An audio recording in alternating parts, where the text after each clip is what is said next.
Welcome to another episode of the Pseudo Ludo podcast. I'm your host, Murph, and I'm joined here by Nick and Brian the Cassandra. Brian Cassandra. Let's just call him Cassandra from Assassin's Creed Odyssey. Brian, Nick, how you doing? Hello, all. I don't know where you're going with this, but I'm in. I trailed out. You know, I did play as Cassandra in Assassin's Creed Odyssey, for full disclosure. Yes. From everything I've heard, she seems to have been like the better actor, or voice acting, I guess. All right. So we've got a pretty busy show this week. You want to get it started? I'm all set. I'm gonna head out. All right. I'll see you later. All right, Nick. Let's get this started. All right. So what have you been playing this week? I have been playing a little bit of Spider-Man because I still have not beaten it. Right on. I just got to the halfway point, kind of, where the prison break happens. What is it, Rikers? Is that what it's called? Yeah, Rikers Island. Yeah, I just did that and fought Electro and Vulture. That's what I did last night. Cool. Good stuff. The Sinister Six are back. That's kind of a cool moment. I love Spider-Man. Yeah, I love Spider-Man. That game is like, it's good, but it's not. I have things to say. All right, let's hear, air your grievances out. The MJ missions should be a war crime. They're so bad. She's a terrible character. She's so annoying. Her journalism, quote unquote, jeez, hey, whoa, is just awful. All the parts that she's in, you could easily have it be, if you wanted to do something stealthy, you can make it be an escort mission where you're playing as Spider-Man. Like the mission in Grand Central Station, I just did that. Oh, that one's a stinker. Oh yeah, because you're standing there and you're just like going around point and click adventure, telling Spider-Man which guys to web up. Why couldn't you just play Spider-Man and have it be an escort? And then, like, I don't know, it would still suck, but it would be a little bit better. I appreciate the effort to make the missions more diverse, but they're really not. Yeah, they're all kind of of fun. They're all ass like any of the auto fail stealth missions, regardless of who you're playing as, should be left in. And they're not difficult at all. 2007. Yeah, it's more just the type of design. It's just so not fun. Like the first mission where you play as MJ and you're in the museum and you're like looking around at the interactive art, I was like, oh, this is cool. Like this is like, this is mixing it up. I like I like this character development and where this is going. And then when it turned out to be just very generic, like auto fail stealth, I was like, okay, I'm done. I also don't like how the example that comes to mind is when I was Spider-Man in Doc Ock's office or whatever. You have to look at like all 8 of the things that are in there. Just give me the one main one, like the map of where all the attacks are gonna go. I don't need to look at Electro's new suit or that part was cool. But I don't want to have to do that. Well, you put in the wrong game. That was cool because you like there's the a lot of the worst mechanic in video games is waiting, and that was all waiting to listen to dialogue from either Doc Ock or Spider-Man. And you shouldn't have to do that. If you wanted to see all that stuff, you should be able to do it. But I don't want to do that, I just want to see what the map looked like and then get out of there, I should be able to do that too. I'm out on that. Yeah, I completely disagree there. Moment. Yeah, which, it was pretty well paced and there wasn't too much of that type of thing. I thought that was really cool. As a fan of all the Sinister Six, you got to see all the costumes and see like the origin stuff. That was pretty cool to explore. Maybe I was just upset already from MJ. There's also entire games of just that. So it's not like it's some unique thing. Like all the adventure games and Telltale games, stuff like that. Like that's the whole thing. Right. No, it's just a storytelling device. Mm-hmm. I was probably just I like that part. So what do you like about the game? The webs. All right, these are some really well developed takes here. I like it. Hey, I can tell you've been thinking on it for a while. Well, the swinging and the combat are both still enjoyable halfway through. Like even though it's super repetitive every fight, I mean I still have fun with it. Yeah, it's a short game, so I didn't get tired of any of it. Like I platinumed it, and I still, it got a little old for Brian, I know, because it sounded like you were having, like, problems getting the crimes to pop or whatever that you needed for the platinum, but, on my road to the platinum, I didn't find the combat too old. It did get pretty, I could see all the animations being reused and stuff, but, trying out different unlocks and stuff like that I helps it do out, I like think. how it's, you unlock different, like, skills and moves and whatnot. That's fun to try them out in Yeah. battle. I was gonna say, it reminds me of, like, Insomniac's development of Ratchet& and Clank, how every weapon you get a little bit of the upgrade tree, and then you get a little something new every time, and until Mhm. it's OP at the end. One thing I like, and I wish this was in more things, I think this is also in Odyssey, Assassin's Creed Odyssey, is, Mario. how how how the suit that you have with Spider-Man, whatever the benefit is, you can transfer to other suits. Oh, yeah, So, that was yeah, I didn't understand that at first. if you like the design of one suit, you can, but you don't like the power up that comes with it, you can mix and match, because that's fun. I appreciate that, because there's so many games where you have, like, really cool looking armor or whatever, but then, It only does one you thing. you you f right, you feel compelled to upgrade to, like, the more power, like, better stats, whatever. I like games where it's like, "Okay, you like the design of this armor. We're not gonna punish you for, liking and making your character look how you wanna look, so we're gonna let you, transfer the stats over." I like those being 2 distinct things. It's a pretty cool way of doing it, I I didn't think. understand that at first, and then I decided I was just gonna buy one of the cooler looking armors anyway, even though I didn't like the power up necessarily. Then I Mhm. realized you could transfer them, so I was a happy Yeah. camper. Yeah, I'm a big fan of all the suits in there. Like, there are so The many UI in that that game is a little bit confusing for a game that I you don't want think so at they all. wanna say is like a I don't not entry level, but, like, for everyone. I could understand how people can get confused during that, because every, like, skill and suit power up has a different tree beneath it, and I don't know. Brian, what do you think? I don't remember that being an issue, but It's I not an also haven't issue, played it in but 2 years or a year and a half, whatever. not an issue because 'cause I'm a video game veteran, but, coulda cleaned it Okay. coulda cleaned it up a little bit. We'll get back to you maybe next week when you finish up the Next story. week. We Alright, can see get you your later. we wanna hear your final takes once you finish it. Anything else you've been playing, Nick? Nah, that's about it. Okay. Brian, what have you been playing? So I platinumed The Last of Us Part 2, giving me a nice leg up in me and Murph's platinum contest for mere moments. Yes. Also, I started going through Uncharted: The Lost Legacy to go platinum that as well. Did I you have, can I just stop did you have fun with The Last of Us Platinum? What was that experience like? Like, yeah, playing it a second it's time? I mean, yeah, it's fine. It's really easy. You just have to get the collectibles and everything. Yeah. It I mean, was I did love you the game, did you so. gain any new insights playing through it a second time? Oh Anything? yeah, for the story, there's definitely stuff that you pick up on Mhm. playing it again, but I don't wanna speak on any of that 'cause Yeah, spoilers. we don't wanna spoil it. Did you turn the accessibility options on to help you find the collectibles? Or Yeah, definitely. Not the whole time because that would've just not been fun to look at, but Right. I would do it when I knew I was like, I just had a guide up and would throw that on when I was in an area that I knew had a collectible or whatever. Cool. Anything else notable for you? Yeah, I also played first couple worlds of Super Mario World again, just Mhm. throwing it back, one of the best games of all time. Very nice. And I said Uncharted Lost Legacy started for the platinum of that.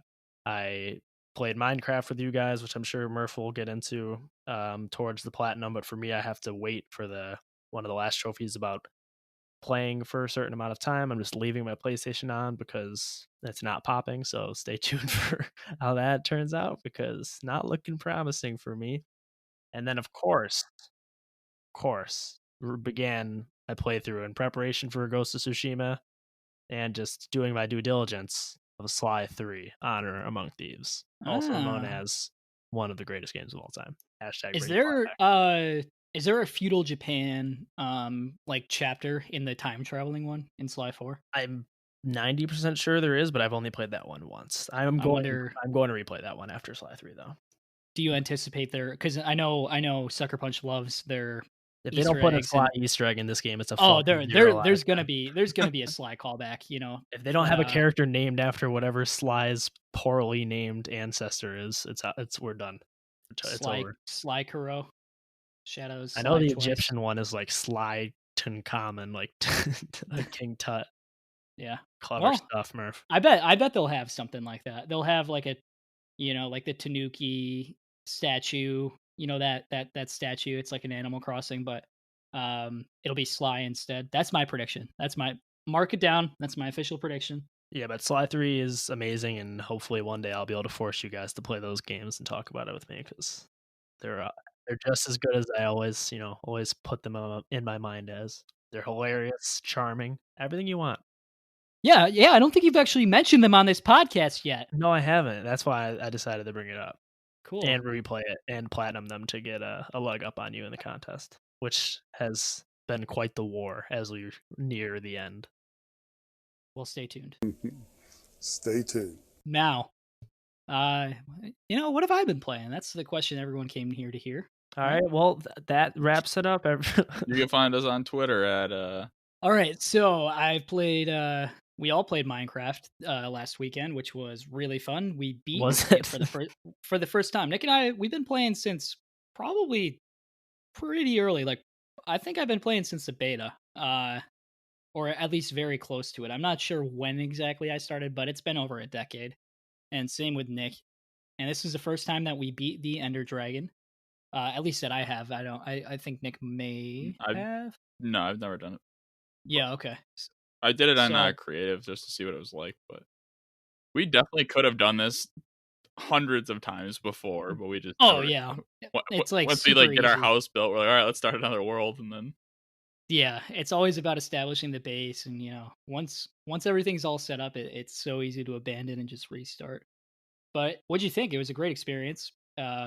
One that has to be experienced, I think, by anyone who loves the game, and I'm glad we finally did it and got the platinum trophy. I'm not gonna lie, when you asked me if there's anything else to play, I wiped this from the memory banks. I also wiped Outward.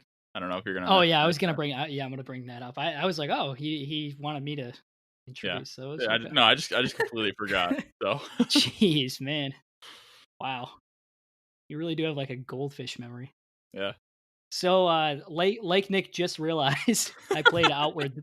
I played Outward this last week, which is a open world RPG with a lot of survival mechanics, third person, and it's pretty decent. It's like a double A or online A co-op. game. I wouldn't even call it double A. It's like closer to an indie game.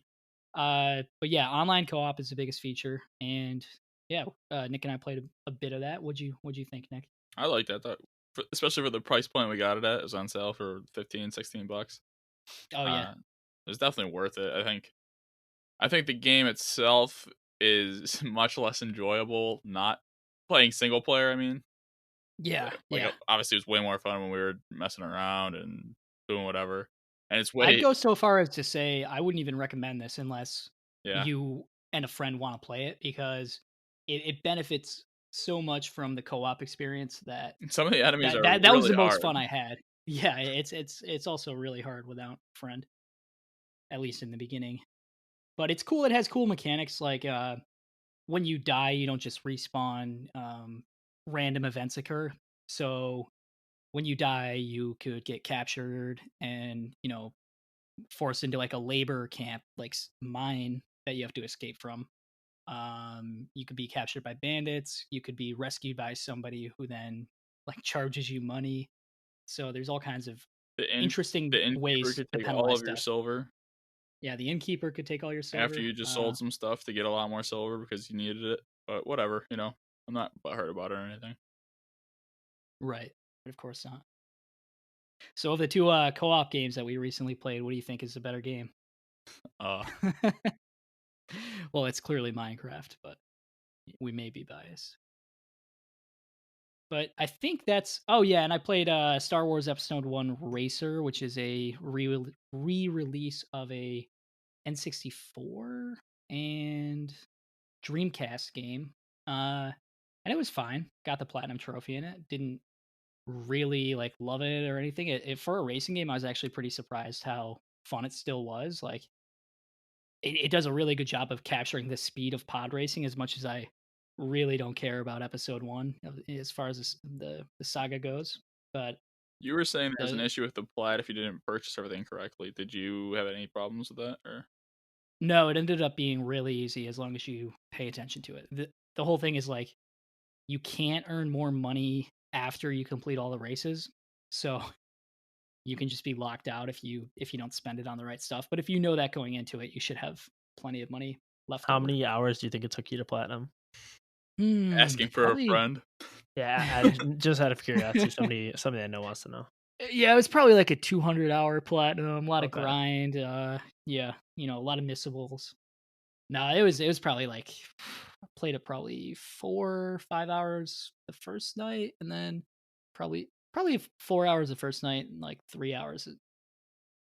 I'd probably say it took between 6 and 8 hours, something like that. Maybe a little bit more. For that reason, I'm out. It's definitely one of the easiest platinums I've done. Yeah, but was it actually fun? I had fun. Like, yeah, just like chilling, listening to sounds podcasts. Like you're trying to convince yourself. I'm not saying it was like, a 10 out of 10. Sounds like he's trying to convince you. Has cool pod racers. You could unlock Sabalba. Nobody in the movie, not that I've seen the movie in a while, but nobody in the movie says it that way. I don't know why. I don't know why I did that. But if we could sound clip that, that'd be nice. I'd also like to make the audience aware of the war crimes you've committed regarding Uncharted 1.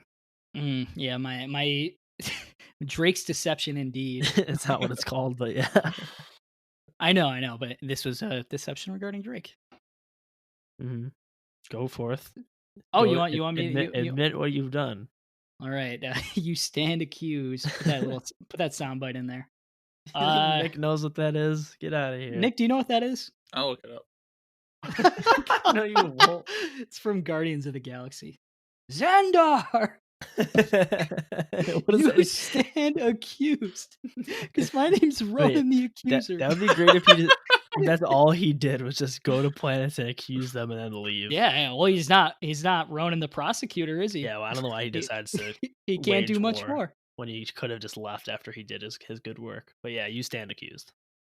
Yeah, so my original goal, we all have these little sneaky maneuvers for these platinum competitions. We all? By we all, I mean me and Brian, because I know Brian's up to some, I'm actually I'm out of ammo. He's conniving. My PlayStation 4 is rotting on the inside trying to get the fucking Minecraft platinum by itself.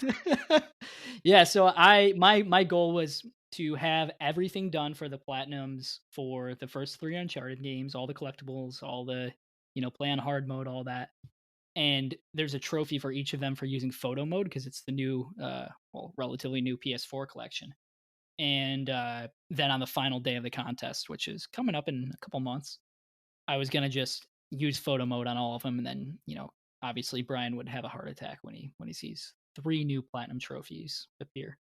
But this little Snoopy boy was looking into my trophies and noticed it. So, all is fair. I've only started doing that because you were doing it. Otherwise, I would not have looked. So I'm still going to wait before I do the photo mode because I'm just going to knock them off in order, have the 1, 2, 3 going. And I still have to clean up 2 and then play 3 again. Clean up? Not clean up. I'm about halfway through probably. You're going to be really upset when I make you platinum 8 Telltale games. Jeez. So, yeah, I think that's everything, though, that I've been playing. I'm literally platinuming Telltale games during this podcast. Nick would hate that. Having to look around and interact with objects. That's not why you played Spider-Man, though. Like, I played it for the story. Yeah, dude, that was one of the cooler moments. Was like, oh, like here's like all the Sinister Six armor. I can't wait to see where this goes. Yeah, speak for yourself, Nick. I hope Miles Morales is only that. Yeah, just an interactive like. Oh, it's a big out. Not even webs. Not even choice driven. You just look at objects. I mean, if we're talking Into the Spider-Verse 2, I'm in. Do you guys want to get into the news? Do you? Not really, but we probably should. I do. Why don't you All right. put some pep in your step, host? All right. Breaking news. So, first up on the news, the PS5 box art has been revealed. Even though PS5 has been hailed as the second death of physical after Yeezy. Whoa, you mean Jesus? Yeezy after Yeezus. So we got our first look on the PlayStation blog about the PS5 box art, and it's bold. It's interesting. What do you guys think of it? It's a little different than what I expected. So if you haven't seen it yet, it's like the blue case of the PS4 games, but it also has a white strip at the top now instead of a blue strip. I don't know if I like it. I like the cover art for Miles Morales. That looks great. On our ranking scale, I'm gonna give it an out. I would also give it an out. I'd give it an in. Well, wouldn't you just give everything an in then? Yeah, I guess. Out's pretty substantial for me. His name is Brian. Yeah, in. Oh, yeah, you're right. Tonight. So my thoughts on it, it looks okay. It looks fine, but I don't like that we have like 3 primary colors now. We have the white, we have the blue, and the black. I think those are primary colors. No, 3 primary. So we have 3 colors on that are like now central to the PlayStation identity, where before it was just kind of like a more simplified white and blue. It's fine with the Miles Morales cover because that cover art is generally pretty minimalist, but once you get busier designs, I think it's going to look pretty strange with like other covers. I think it's going to clash a little bit more. But to each his own. I'm sure it'll grow on me, and I'm probably just going to get the digital edition. Yeah, that's what I'm saying. So. I don't know, man. I'm really leaning towards digital. I see that it's it clearly matches the the actual console with the white, which is cool. I just think it's like the blue case. The blue edge is off. It's just off a little bit. And I've seen photoshops of a black case and a like crystal clear case. It's overall not a huge deal. So you're gonna not buy PS5 games because of it? Yeah, I'm going to Xbox. Yeah. Yeah. Reasonable. Well, imagine this is a video game podcast, but Xbox has to step their shit up. Phil Spencer coming. Phil Spencer, friend of the show, coming up next. Up next on the news, Ghost of Tsushima reviews are out, and it's looking pretty good, baby. Let's go. What if I could only blindly say whatever you wrote here? It's looking pretty good, and the game comes out. The game comes out this week on July 17th. So I'm definitely looking forward to playing this. How about you guys? Got it installed already, baby. What's the score on OpenCritic, and who has it in our fantasy? Nick has it, but I think it's like 84 or something. Oh, okay. That's about what I expected. I think I actually predicted. I think I said 84 when you asked me. I think my prediction was 86, something like that, which in that range was a little high. There are a couple 10s, which I was surprised by. I was surprised by 10s, even the 9.5s and stuff. Like, I just didn't. It's strange that there's seems to be a pretty wide variance in this, but overall, everything I've seen, I can't wait to play this. And it's been a while since we've had just like a nice AAA open world like checkbox type game that's like this unique and different, Yeah, it seems like your mileage varies based on how interested you are in that existing formula. Like if you're not in on open world checkbox type of games, then you're not gonna like it. But if you do, it's like an extremely polished edition of that doesn't really do anything revolutionary. But so we should have our first impressions on that next week for you guys. Are you guys both getting it? Yeah. Come on, Nick. Come on. Are you getting it this weekend? I mean, I won't be able to play it, so I might just wait till Monday or whatever. But Ghosty Day. Well, up next, the sealed copy of Mario Bros. Or Super Mario Bros. Has sold for $114,000, making it the most expensive game sale ever. This isn't like all that surprising. I'm kind of surprised there aren't more sealed copies, but it's not because there were several versions of. I don't know a whole lot about retro game collecting, but I know there were several versions released of the Super Mario Brothers original. you have like the Duck Hunt combo one, which I think is the most, the classic one that most NES owners would have that version, because I think that was packed in with the console. So I think maybe the fact that it's one of the rarer copies and in such good condition made it that, that big of a deal. But overall, I'm not like too big on the scene, and I don't know a lot about it, but it's cool. It's like in one of those like comic graded cases where you get you get it certified at a certain condition, and then they put it in this preservative plastic case that keeps it at that condition forever. I would love to do that with some comic books. Throw it? That's okay. It's been rated. As long as you don't break the seal, it's like that's that way. It's good. It is good. Yeah, not a whole lot to say about this though. Nick, how much would you pay for that game? $2.16. That was actually the second price in the auction. The other guy just really swung big. Really wanted it. Up next on the news, Mafia Definitive Edition. Definitive? Up next on the news, Mafia Definitive Edition has been delayed until September 25th. This comes from a tweet from the game's official Twitter account. And, not all that surprising given the criticisms of the, what was it, Mafia 2 release? And 3. Yeah, 2 and 3. Okay. I guess it's good to see that they're, taking their time and trying to fix this, but, it's already too late for 2 of the games out of that trilogy. So yeah, I'm a little nervous for this. I was looking forward to this because it's a ground up remake, but I'm feeling like this might be a big miss here. Technical problems and all that. Yeah, I've lost a lot of confidence in this franchise, and it's not like what was it? The third one was not even a good game at launch. So yeah, no, I was just only looking forward to this one specifically because this is like the big effort to remake the whole thing, where the other 2 are just ports that are apparently bad ports. Yeah, it's interesting. Maybe they're different teams. Maybe the remake team isn't connected to the porting team. In fact, that's like entirely possible. So who knows? This could end up being better, and the fact that they're delaying it shows that they do care, at least a little bit about the quality. So I guess more to come on that. So last piece of news, Death Stranding launches on PC this week. And this is one of the first in a wave of PlayStation exclusive games coming to the PC marketplace. What do you guys think of this? Good for the PC players getting this game.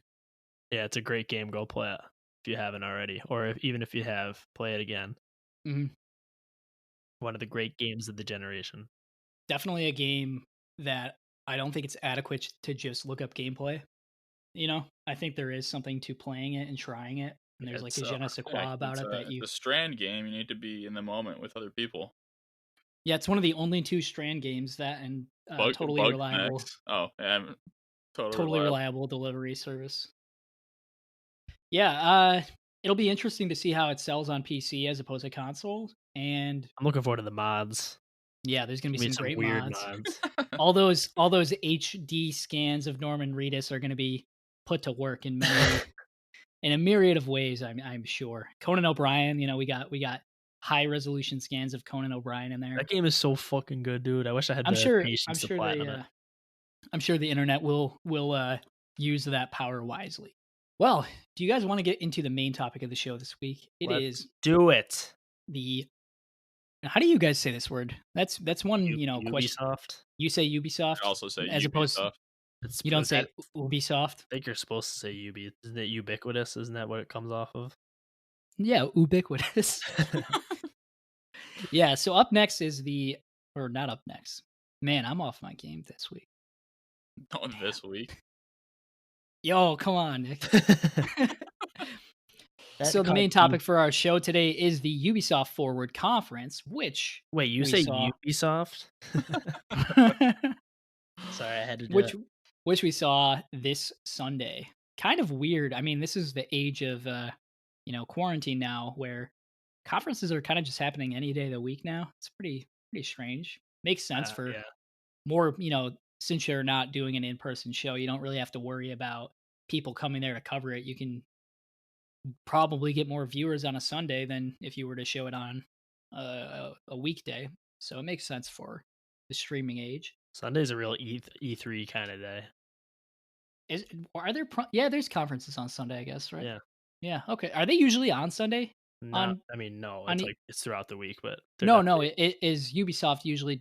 Do they usually go on Sundays at E3? I feel like Bethesda usually does.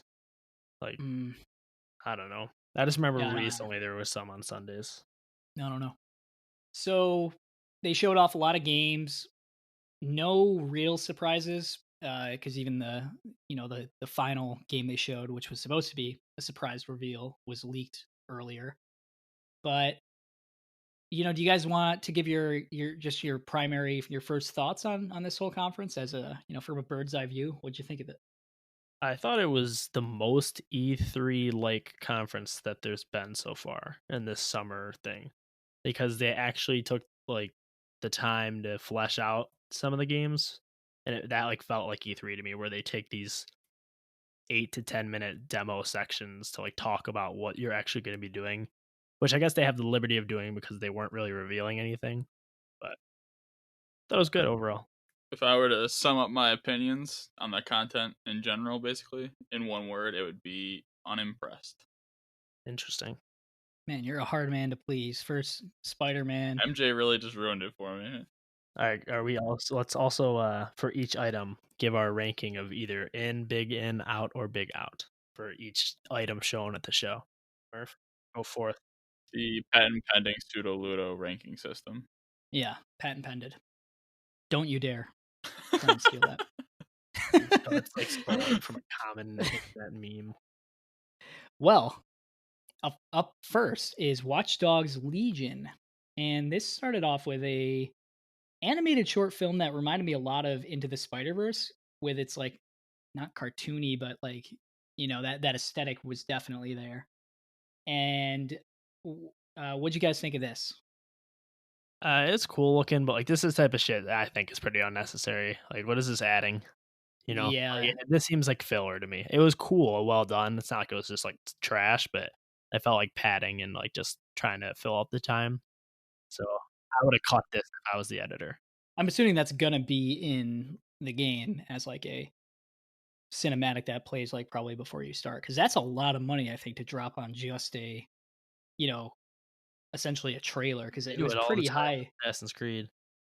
Yeah, I don't know. It's just for Watch Dogs. It seems like that's a pretty high budget thing for this game, because it was pretty well done, I thought, and very very high quality animation. But yeah, then we got a creative director little interview going on. Kind of just did a overview of the whole game. He described their core mechanic that they're focusing on, which I'm pretty excited for, where you recruit and play as literally anybody in this open world. Just by doing some sort of quest or mission for them, you recruit them into your resistance. And we should explain, I guess, this game is about, it takes place in like a future, almost cyberpunky London, where you have your typical tyrannical government and you have the underground resistance going on. Yeah, what do you guys think of just this core mechanic? We've heard a lot about this. I think since they showed this at the reveal, when was that? 2019, even 2018. It was a while ago. I think it was supposed to come out last year. I think so. I think this is like one of those. It's kind of like Shadow of Mordor, where it's one of those really cool new types of gameplay mechanics that you don't see that often. Seems kind of gimmicky to me. Yeah, it can definitely be a gimmick, and I don't know. We'll see what it looks like in practice, but as a concept, I'm pretty excited for it. It makes me way more excited to pick this up than I was for Watch Dogs 1 or 2. Something about these games just really doesn't catch my eye. I don't know what it is. Man, you really no pleasing this guy. I think this shit looks absolutely amazing. Like, absolutely. Like the most exciting product Ubisoft has released in 5 years. I completely agree in that it's way more exciting than most Ubisoft products that I've seen. I was never too hyped for any of the new Assassin's Creed games. they've just, even with the refresh in 2017, 2016. When was Origins? But even with that refresh, it still felt stale to me, and I wasn't interested in the bloated open world. I still may check out Odyssey at some point, but yeah, this could be a day one buy for me, where I'm really interested to see how this plays. It kind of reminds me, you know, stay with me here. It reminds me kind of Pokemon, where everybody's gonna have their own team, based around what they think is cool, and you're not literally capturing people, but you're collecting, like you're kind of collecting team members to join you in this, like in your army. So I think that's like a really fun idea, that you can switch out, play as a grandma, a construction worker, some more cool looking things like that John Wick hitman type guy. Yeah, dude. That's sick. I love that. And I love the creativity and kind of the tongue-in-cheek humor there is, of like infiltrating an enemy base with like a grandma, like a British grandma, Mm-hmm. Or just like the guy at the pub who loves watching, football games all day. That stuff is great. I love that. Yeah, I like you said, they have talked about this system in the past, but I have really not paid much attention to this game. Not that I'm not excited for it, because I really loved the second one. I did not like the first one at all, but I thought the second one was awesome. So I was like looking forward to this, but I just wasn't actively watching anything about it. I had heard about this gameplay mechanic, but like to me, it's just immediately I wrote it off as like, oh, this is not going to be like actually impressive. But this slice of gameplay was unbelievable to me. Like even if there's only 25 to 30 operatives, because it's not like there's literally going to be thousands of people. Mm-hmm. It seems like even if there's like 3 that you really like playing as, that's like such a significant step forward. Yeah, and I don't know how they're gonna do this to like add more variety, but I wonder if it's like they had I don't know if they showed anything on this, so let me know if you saw something where it's like maybe there's, the grandma character, but within that there's maybe variable stats that are kind of like randomly generated. So it's like, oh, maybe you like the faster grandma, maybe you like the grandma with more health. So I like think it has to be like that, because there's no way they'll be able to have. Right. So I like that so maybe that's what it is, where there's like a type, and then within that there's subcategories that are kind of just randomly assigned, randomly assigned features, hair colors, stuff like that, just to make them all feel like. What do you do when you get a grandma that you're not happy with their stats? Yeah, take her out Another back. one. Take her out back. Well, how do you think you feed the troops? The thing, like, unless this gets awful reviews or something, this is a day one buy for me after this display. Yeah, Very and excited for this. it could still be a thing where it's not executed well, or there's bugs with it, or problems, or whatever. I Or it's doubt like it. This is one of the ones that got delayed like a year to polish. That's true. Yeah, that is true, and I think hopefully that helps a lot, because I did appreciate that they were pushing their games back to try and make things more substantial. Um, I'm definitely looking forward to this more than I thought I would. Like you said, I wasn't really paying any attention to it. I heard, about this character change thing. It reminded, in my head, I was picturing Prototype. So that's like the only other game where you can do that sort of thing. And that game has a lot of flaws. The like, what is it, 2008, 2009 game where you play as basically a supervillain. But one of the coolest things was just body snatching a grandma and running up a building with her, and like Superman jumping around the map as like a grandma. That I love that kind of thing. So I think this just looks like such a cool evolution of that concept. I'm super excited. I want to build my team. Big in for me. I also hope it's like, if you want the John Wick character, I hope he's harder to get. Yeah. Because they seem to hint at that with the I forgot what the name of the bad guys are, but you can even recruit those guys, and they said they'd be harder to do. Like, that shit's so cool to me. That's cool. So it's cool to like, maybe like, the random guy at the bar is easy to recruit and he's not as powerful, but if you want to put the work in, you could have a really cool elite team of like there was even like a James Bond looking guy on there. I don't know. I definitely want to see more of this. I'm looking forward to playing it. I think London is a really cool setting. I think it's a little, I just like exploring areas that aren't just America. The continental United States have been done to death, pretty much every city. So I'm definitely ready to see some more games like this. Are you big in, Murph? Oh, I'm big in, yeah. Nick, what are you out? I guess we'll go in, but Wow. not happy about it. We forced your hand. I mean, You're it easily doesn't look corruptible. bad. It just doesn't interest me. That's And you're wild. out. Yeah, you're out. Fine. We don't want your in here. Yeah, when Fine, this is when this is game of the year. I'll go out, but I'm Alright. still not happy Yeah. about that. You can't be happy about being in. If you're in, you're in. That's the beauty of the system. There's no middle ground. I guess I'm Take out. a stand. I guess I'm out. All right. Yeah, you're out. Big end season, Murph. Let's go. Watchy day. Yep. If you don't know, now you know. Up next, Brawlhalla. Not as interesting as what we just talked about. Yeah. So this is like a brawler game. It's coming to iOS and Android on August 6th. I think it's already out on consoles. Didn't interest me at all. Yeah, what about you guys? Big out. Yeah. Big out. Big I don't out. even. I'm out, but I'm not big out. No, I guess I'm out. Yeah, a because little harsh. one thing is like the art style looks like cheap, but kind of cute, and It looks cheap. It's like a cheap little phone game. They're gonna sell battle passes and make you buy coins. You already know what's coming. I might know what's coming. But I don't know for sure. And for that reason, you do know what's coming. For that reason, I'm out, and I reserve the right to go big out upon further information. I think we can get right to the next one. Yeah, so a lot of these they're easy to there's nothing really to say. Yeah, it's like, okay, up next, Might and Magic Era of Chaos, which Brian, why don't you take it from here?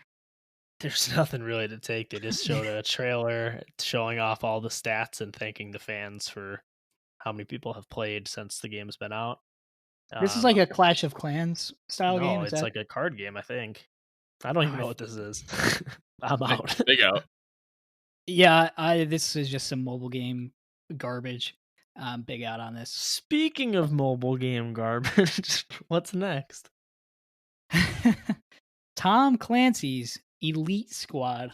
There's nothing elite about this squad. From the creators of Fortnite and Overwatch, and every game that looks like that comes a free-to-play mobile RPG. I'm big out on this one. Yeah. No thanks. I'm just out. Why? Yeah, you want to play some cartoon shooting game on your phone? Yeah, why not? All right. To each their own. Wait, is it shooting? I think it's like a shooting game. Yeah. Yeah, no, this looks stupid. It looks like taking the Fortnite aesthetic and making a game. They literally were playing on Hanamura during the trailer. Yeah. It's like the lowest common denominator of every game design element that's been popular in these like crappy online games of the past decade. So I'm big out on this, and I have nothing more to say on this. It's just a cash grab, and it'll probably make a lot of money. So good for them. Good for Tom Clancy, friend of the show. He is friend of the show. All right, so next we got a message from Rainbow Six Siege celebrating a message from Tom. I'm gonna send you a message. Tom Clancy said that thanks for playing my game, friend of the show. So they're thanking fans. Siege has been out for 5 years now. Nick, you've played Siege. What'd you think of this? I mean, I think it's because I played it a year or two ago. So I know initially they had a lot of issues, but they cleaned it up by the time I played. I think they did.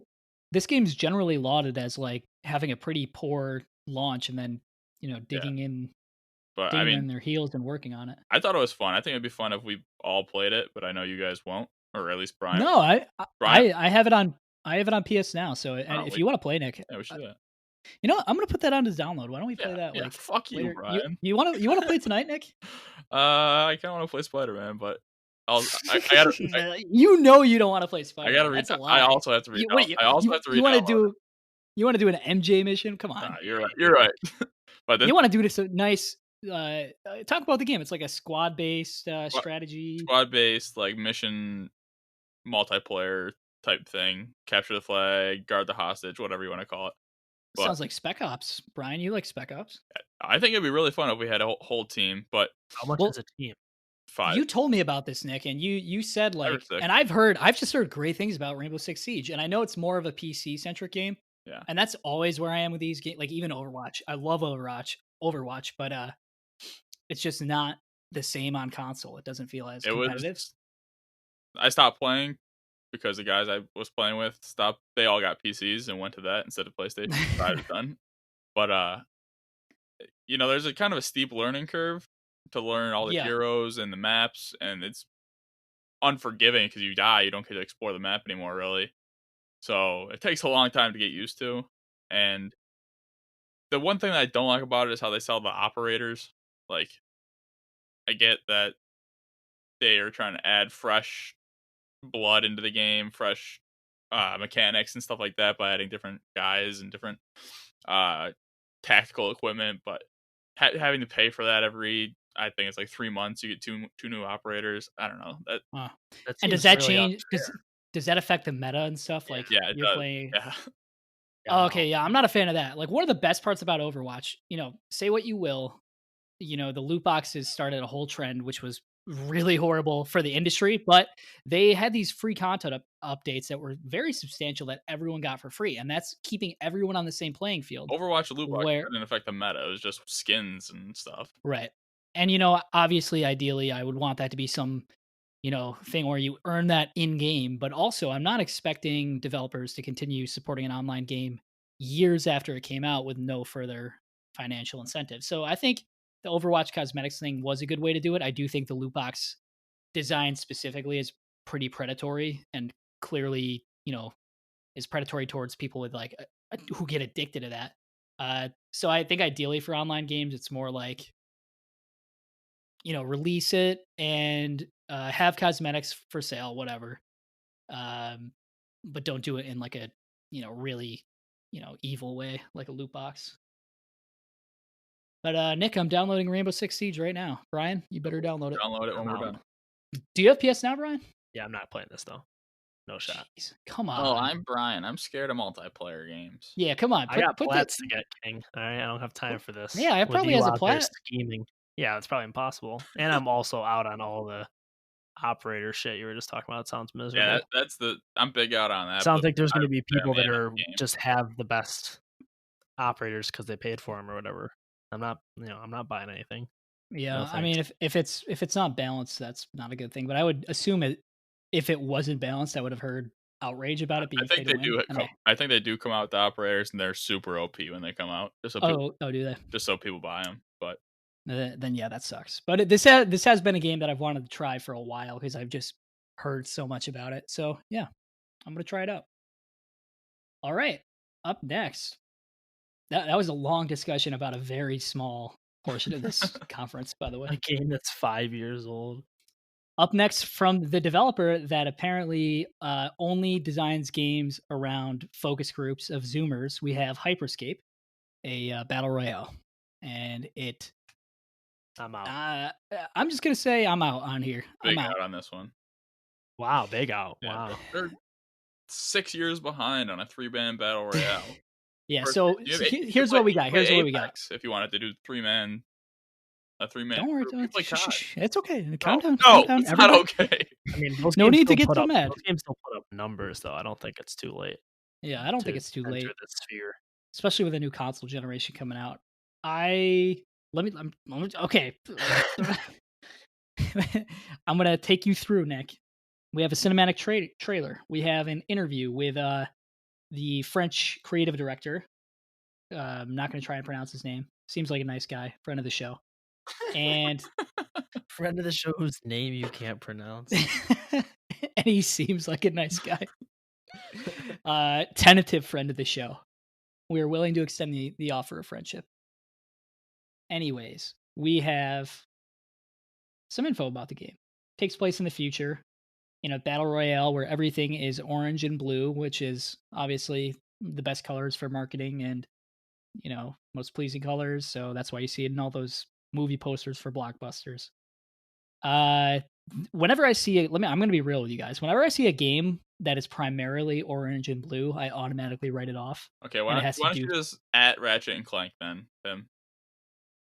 It's a trash take. I remember you bitching about this when you were playing Horizon. I was out. Hold on. I become wary and it can earn its position back. Like Titanfall, I didn't originally play that game because I was like, oh, why is everything orange and blue? I don't like it because I feel like they're trying to. Have you played Ratchet and Clank at all? Yeah, I have. I got to get back to it. You suck, man. Play it. From the man who hasn't played Spider-Man God of War. I am playing Spider-Man. I played the first hour of God of War. I played the first hour of Ratchet and Clank. All right, fair.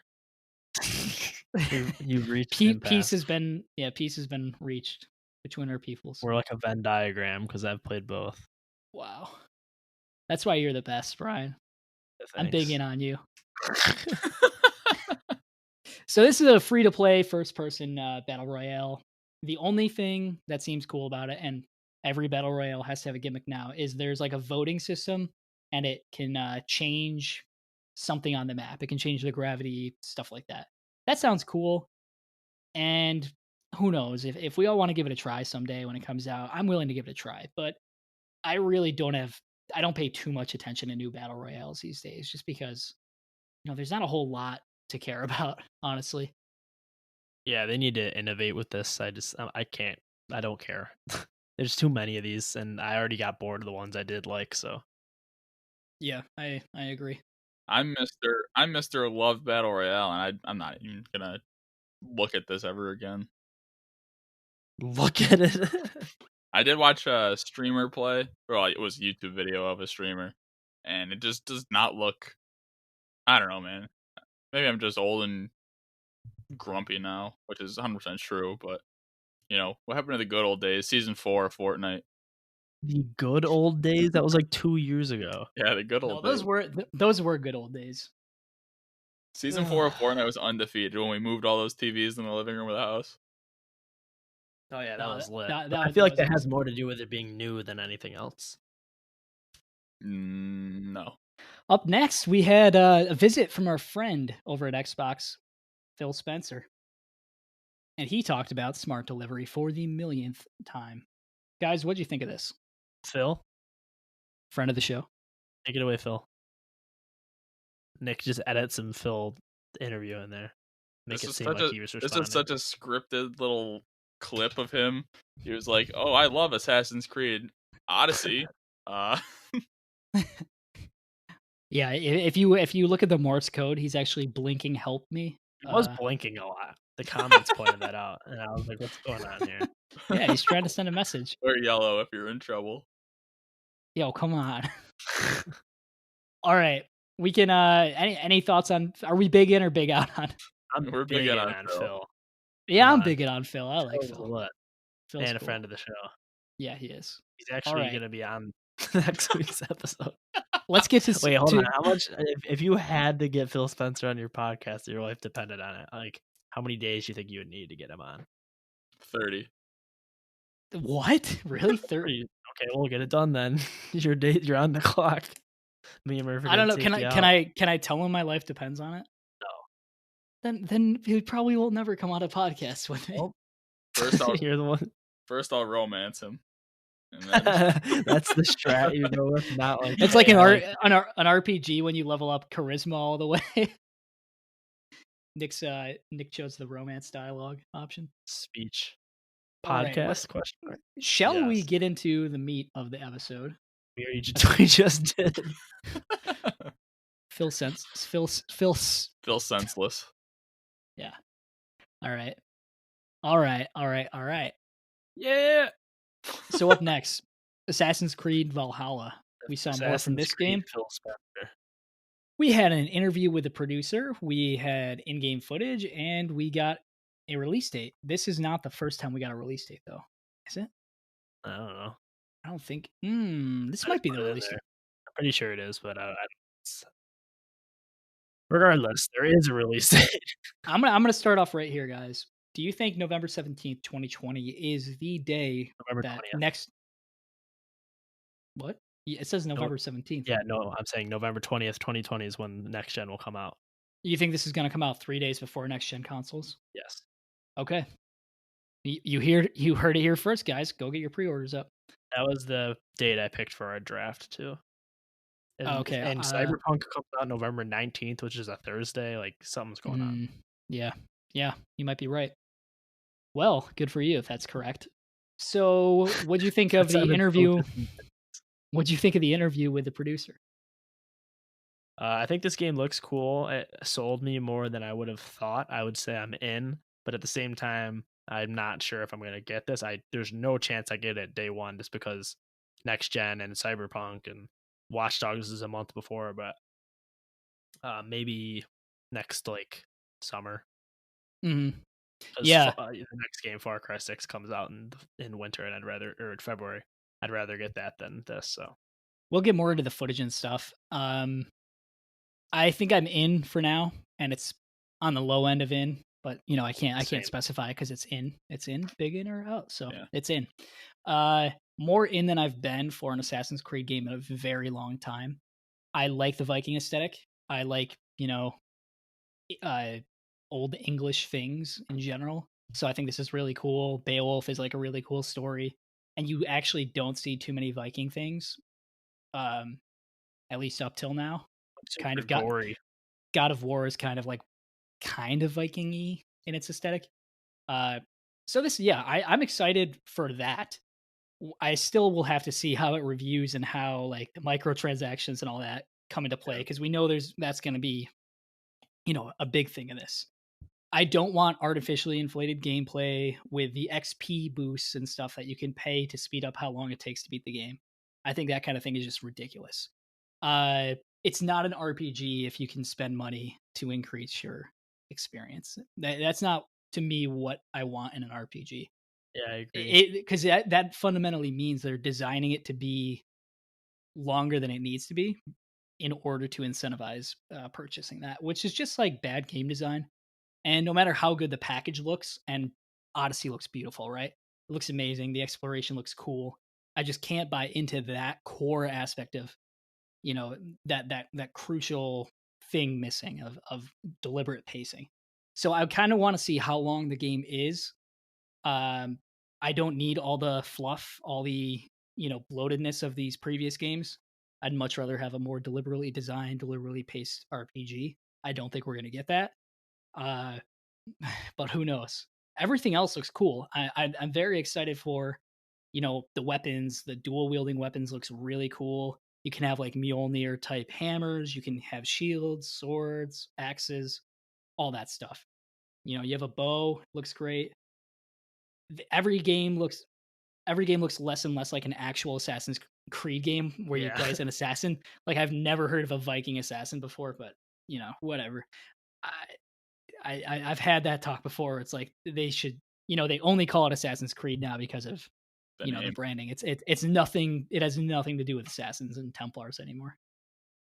One of the more interesting things I thought is, I don't think they spent that much time on it, was how it said if you do your raid or whatever, you can earn resources to help build up your settlement.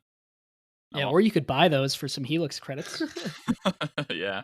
I haven't gotten a Assassin's Creed game since Black Flag, and this is the one that's probably the closest to having me purchase it.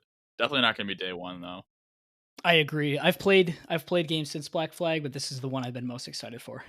I've played all of them, but I don't think they've been good in a very long time. And this one I do think looks better than normal, but also not amazing or anything. I'm just worried about these games becoming this. I mean, they have been for a while, this lowest common denominator game design. Everything seems to just be so I don't want to say uncreative, but like just it's so designed around making money and cookie cutter extracting money. That's like all it seems like. And I really hope this could change. I used to love the Assassin's Creed games. I still love a lot of them. And I love Vikings, and I think this would be an awesome world to explore. So hopefully it's good. For that reason, I'm hopeful. I'm in. I am also in. I'm not going to say big in. I'm not out yet, but I do predict as soon as we see what the monetization is, I'm probably going to be out. Too big out. One of the two. We'll see. I'm just in. It's only a matter of time. Tony. Yeah. It was only a matter of time, Tony. But yeah, I think like the boats look really cool. The like land war type things look cool. Taking down the fortresses looks cool. All that stuff. But I guess we'll see more on that. You guys want to get into the next thing we saw? No, let's skip the very last thing. Okay. So finally, we had the CEO and co-founder of Ubisoft come. Is that right? You saw a So we different stream than I did. so finally, CEO and co-founder of Ubisoft, don't know how to say his name. Friend of Sorry. the show though. Guillermo, yeah, I don't know. Guillermo. Is it Guillermo? I don't know. I'm guessing. I'm French. That is a pretty intuitive pronunciation by you. I'm kind of proud of that, Brian. Good work. So they had this one more thing, and we got a very cinematic Far Cry 6 trailer, which, I thought this was a really, really good trailer. What'd you guys think? Yeah, they're always really good, on point with their villains, played by Giancarlo Esposito from Breaking Bad, Better Call Saul fame. He's a great actor. More of like a mood piece than anything. Doesn't really give you any indication of what the game is going to be, but I'm assuming it's just going to be another standard Far Cry formula. Yeah. A lot of theorizing about whether the kid is Voss from Far Cry 3. I think it's all but confirmed at this point. Yeah, that's a pretty cool idea, if so. I think this is a great idea, and I love Voss. He is definitely one of the most iconic video game villains, especially of the PS3 and Xbox 360 generation. And he's also a Better Call Saul guy. Fun fact. Yeah, okay. Yeah. Isn't he he's in Breaking Bad too, right? No, Better Call Saul. Really? What an idiot. He's introduced in Better Call Saul. Gotcha. Well, yeah, Far Cry 3 is definitely the most iconic of the Far Cry series, and it makes sense that they're going back to this because it seems like they're getting really stale in their games. Nah, they're still good. Come on. No, but they're stale and they're cookie cutter, and there's this isn't going to be any different though. Let's I don't think that's what I'm getting to. It's like, this seems really cool. I always get kind of excited at the premise that's presented. Like, this one's in America. That I don't know. I don't know if this will be too exciting. Every Far Cry game is very cookie cutter and very samey. Kind of just like reskinned with whatever area it's in and whatever crazy villain is in. I'm excited for Giancarlo Esposito because he's a really good actor, and so I'm definitely gonna keep a finger on the pulse for that. But otherwise, what do you got? Like, what do you think of Far Cry in general and where the series, like, what's left for them? I would like to see a refresher the way they kind of did with Origins for Assassin's Creed, where they kind of redesigned it from the ground up. I agree with what you mean in general, like that they haven't really been quote unquote great games since 3. They're all, it's kind of it does what it says on the box kind of thing. Yeah. Like, you just know what it is, and it's really good at that. Well said. Yeah. But I don't want to revamp, because as soon as they did that with Assassin's Creed, I stopped liking it. So I don't want them to fuck with what already. But every 2 years I'll play Far Cry that does the formula, and I'll enjoy myself and be on my way. To me, that's just like Madden at that point. It's like an annualized. Well, which is exactly what it's like. Far Cry 3 was a great game, genuinely. Yeah, it was up for game of the year. But every game since then has just been Far Cry 3, like, remade again. Yeah, but I would like to see just Creed hasn't gotten better because of that. No, I don't think it succeeded, at least for me personally. But I would like to see more innovation in general coming from Ubisoft. I guess just in general, their catalog is known for these just annual or near annualized releases. You always get your Tom Clancy game, you get your Assassin's Creed game, and you get your Far Cry game, right? I just want to see a little bit more from AAA games from Ubisoft, because they are all pretty well made and adequately done, but they're all very safe too. It doesn't feel like, let's just say they're not pushing anything forward for the industry. If they did something along the lines of what Watch Dogs 3 appears to be doing, then I'd be in on that, but I don't want them to just like fundamentally change the way the game plays. Like, that's the combat in the new Assassin's Creed games is completely different than the old ones, and not in a way that's like, obviously it's going to be different from game to game, but it's like not even remotely the same, and I don't think it's nearly as fun. Yeah. Like, they try to make it hard like Dark Souls, but also you can buy levels, so the game is just you've already won all that, but it's not. Yeah.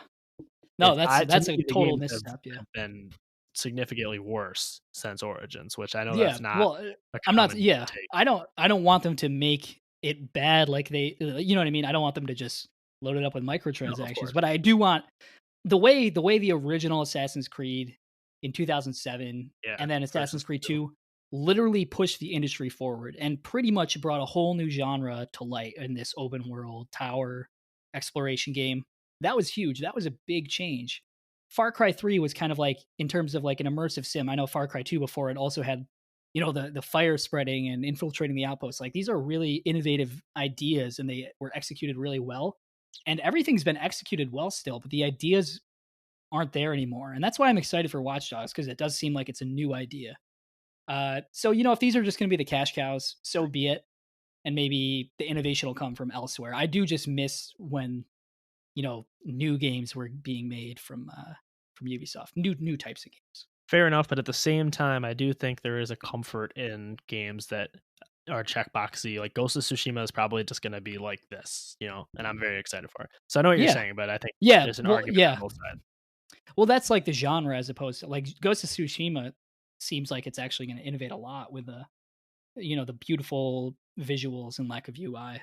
So I'm good for that kind of thing. But yeah, overall, it's just like I don't need to play an Assassin's Creed game every year, so I'm not gonna. Millions of other people, right? Millions of people do though. So if they released at different times, I feel like I'd be more apt to get them. But they're always in such crowded spaces, which is strange to me. And and one thing I do want to talk about that I forgot to mention is, what was the release date for Watch Dogs? Because it was pretty close to Assassin's 25th, 29th. Yeah, that's pretty close to Assassin's Creed. That's only like 3 weeks out from it. So I'm hopefully kind Watch Dogs wins that battle.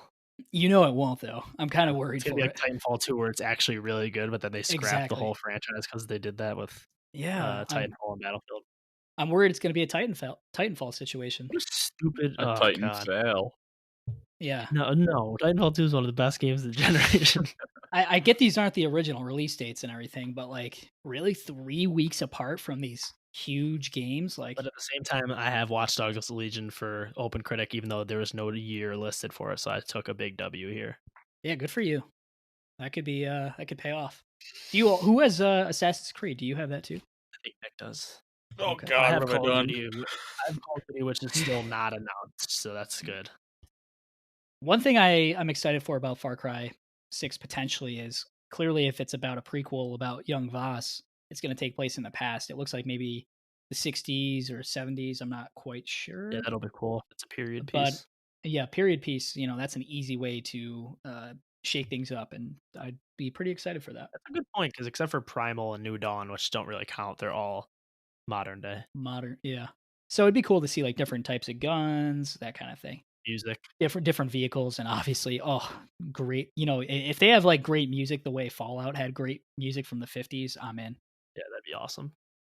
So like Spanish, because it seems like it's in South America. That'd be cool. Yeah, that would be cool. My interest is definitely peaked. They've got some, they got a big name actor playing the villain. It's potentially returning to the roots of Far Cry 3, the most famous one in the series. I'd say I'm in. I'm in just at the trailer. What do you guys think? I'm in, definitely. Nick, what do you think?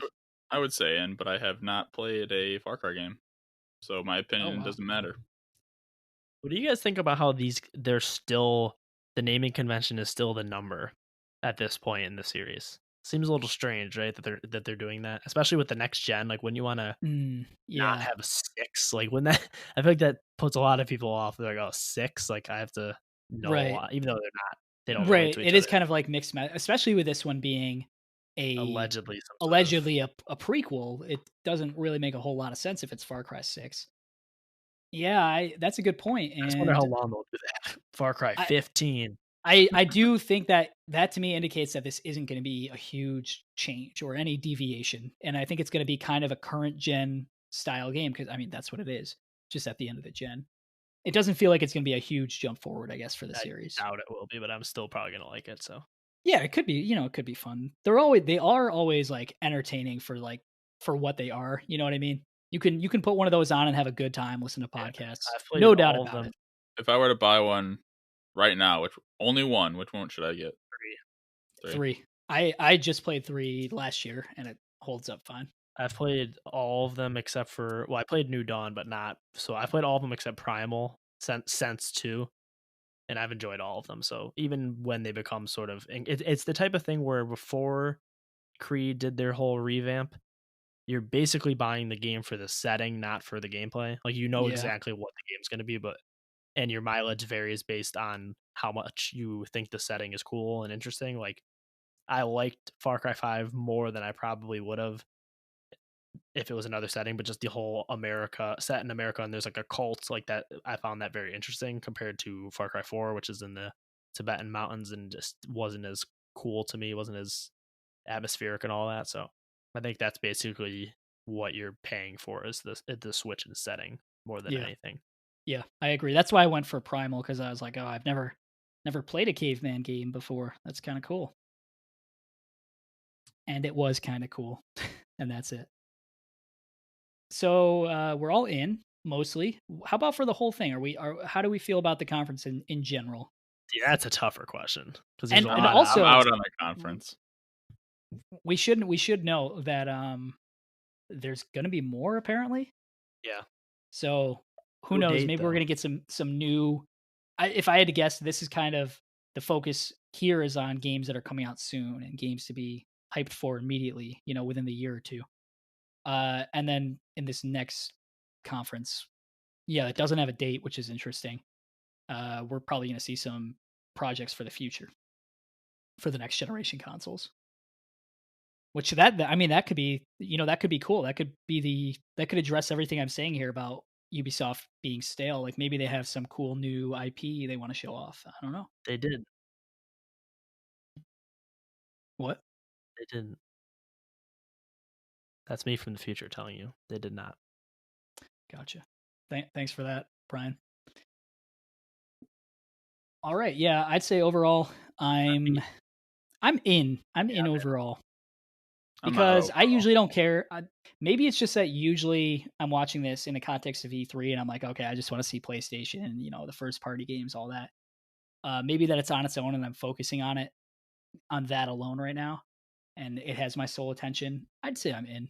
It's fine. It's stood out more to me than some previous Ubisoft conferences have. Yeah, I think it was paced well. And even though there's a bunch of stuff I'm personally not interested in, I don't think there was necessarily stuff that went on for too long and they did have some significant stuff. Like I think Assassin's Creed and Watch Dogs, even though they were already announced, had a very strong showing, and Far Cry 6 is definitely exciting if it didn't leak. I mean, you expect it, but Giancarlo Esposito being in it is pretty cool and all that stuff. So cool. And it was a cool cinematic, I thought, with the grenade and like that was definitely well done.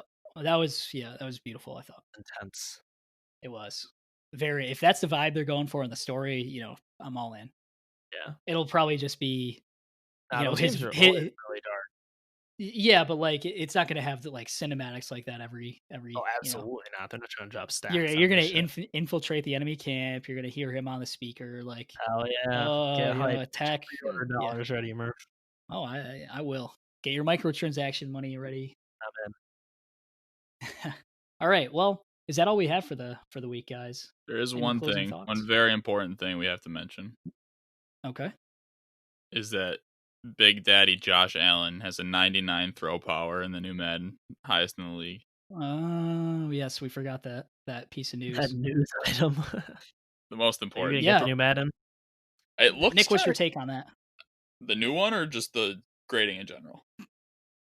Specifically, Josh Allen. I can get the new Madden. Oh, Josh Allen deserves it, I think. As a 99 for throw power, Pat Mahomes at a 96. What's his accuracy rating though? Who cares?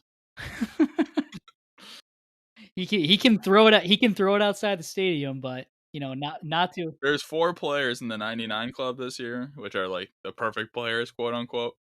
Pat Mahomes, Aaron Donald, Stephon Gilmore, and Christian McCaffrey, and it is an absolute atrocity that Stephon Gilmore is a 99 and Tre'Davious White is an 89.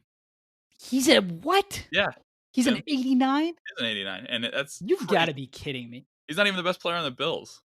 They have Stephon Diggs at like a 92 or something, which I guess is okay, right. But Tre'Davious White is a 97 at least. And you know what? Tremaine Edmonds wasn't in the Bills' top 10, and neither was Josh Allen.